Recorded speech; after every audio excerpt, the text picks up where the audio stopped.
I guess with something like the Mayor of London, where you're not, I mean, obviously there's the council, but there's, it's not quite the same as Westminster, where it is, one person making, everyone coming together. You are able to lead in a way and not worry about other things going on. So it is great you've taken that lead, and I think it's great that in the book you admit that you used to have a gas guzzling, I think, Land Rover. You were saying, did you, that you were driving? So when I was a lawyer, London? yeah, it's a true story. I want to be honest.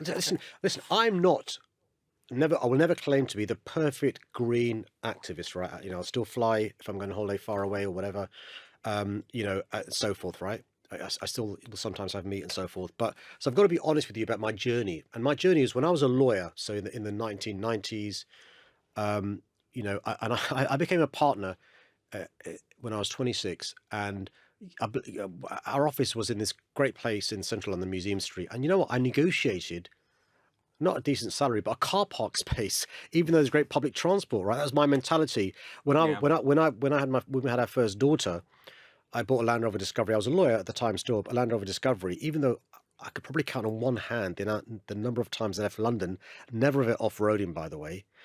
When I was an MP and I was a minister, I supported, a new runway at Heathrow, even though at the time there were no plans to address the environmental concerns.